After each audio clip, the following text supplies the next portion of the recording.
అస్సలాముఅలైకుం. నమస్తే. Welcome to Shahnaz vlogs. ఈరోజు టమాటా కొత్తిమీర పచ్చడిని తయారు చేసుకుందాము. ఈ పచ్చడి రైస్‌లోకి, టిఫిన్స్‌లోకి చాలా బావుంటుంది. మరి ఈ రెసిపీని ఎలా ప్రిపేర్ చేసుకోవాలో చూసేద్దామా? ముందుగా స్టవ్ వెలిగించుకొని ఒక కడాయిలో ఒక గుప్పెడు వేరుశనగ పప్పుని వేసుకొని లో ఫ్లేమ్‌లో వీటిని దోరగా వేయించుకోవాలి. హై ఫ్లేము అస్సలు పెట్టకూడదండి. లో ఫ్లేమ్‌లోనే ఈ విధంగా ఫ్రై అయిన తర్వాత ఒక బౌల్‌లోకి తీసుకోవాలి. ఇప్పుడు అదే కడాయిలో ఒక టేబుల్ స్పూన్ ఆయిల్ వేసుకొని అందులోకి ఒక టీ స్పూన్ జీలకర్ర, ఒక 12-13 పచ్చిమిరపకాయలు మీ స్పైసీనెస్‌ని బట్టి వేసుకోవాలి.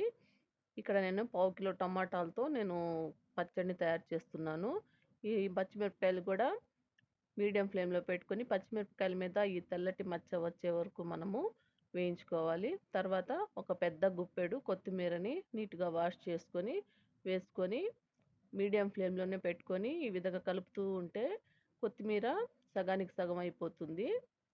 ఈ విధంగా ఫ్రై చేసుకున్న తర్వాత వీటిని కూడా ఒక ప్లేట్‌లోకి తీసుకోవాలి. ఇప్పుడు అదే కడాయిలో 2 టేబుల్ స్పూన్స్ ఆయిల్ వేసుకొని ఇందులో మనము సన్నగా కట్ చేసుకున్న టమాటాలు వేసుకొని అందులో ఒక ఉసిరికాయ అంత చింతపండుని అలానే రుచి తగ్గట్టు సాల్ట్, పావు టీ స్పూన్ పసుపు వేసుకొని బాగా కలుపుకొని మూత పెట్టుకొని ఈ టమాటాల్ని మెత్తగా మగ్గించుకోవాలి. మధ్య మధ్యలో కలుపుకుంటూ ఈ టమాటాల్ని మెత్తగా అయ్యే వరకు ఉడికించుకోవాలి. ఇప్పుడు టమాటాలు ఎలా ఉన్నాయో చూద్దాము. టమాటాలైతే మెత్తగా ఉడికిపోయాయి.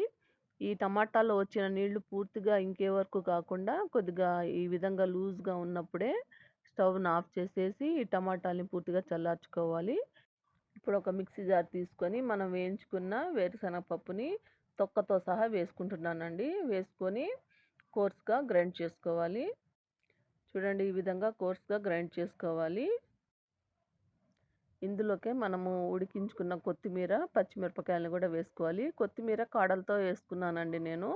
తర్వాత టమాటాలు కూడా పూర్తిగా చల్లారిపోయాయి. ఇప్పుడు టమాటాలను కూడా వేసుకొని ఇందులో 4 రెమ్మలు వెల్లుల్లి వేసుకొని నీళ్ళు అస్సలు వేయకుండా దీన్ని గ్రైండ్ చేసుకోవాలి. మరీ మెత్తగా కాకుండా ఈ విధంగా కొద్దిగా బరకగా గ్రైండ్ చేసుకోవాలి. అంతేనండి. టమాటా కొత్తిమీర పచ్చడి రెడీ అయిపోయింది. నేనైతే తాలింపు వేసుకోవట్లేదండి. మీరు కావాలంటే వేసుకోవచ్చు. నేను 99% అయితే నేను పచ్చడిలో తాలింపులు వేయనండి రోటి పచ్చడిలో. మీరు కావాలంటే వేసుకోవచ్చు. ఇప్పుడు సర్వింగ్ బౌల్‌లోకి సర్వ్ చేసుకుందాం. చూసారు గదండీ! టమాటా కొత్తిమీర పచ్చడిని ఎలా తయారు చేసుకోవాలో. మరి మీరు గూడా ఈ పచ్చడిని తప్పకుండా ట్రై చేస్తారని కోరుకుంటున్నాను. ట్రై చేసి మీకెలా అనిపించిందో కామెంట్ సెక్షన్‌లో తెలపండి. ఈ వీడియో గనుక మీకు నచ్చినట్లయితే లైక్ చేయండి, షేర్ చేయండి. మరిన్ని టేస్టీ రెసిపీస్ కోసం నా ఛానల్‌ని సబ్స్క్రైబ్ చేసుకొని అలానే పక్కనే ఉన్న బెల్ ఐకాన్‌ని క్లిక్ చేయండి. Thank you.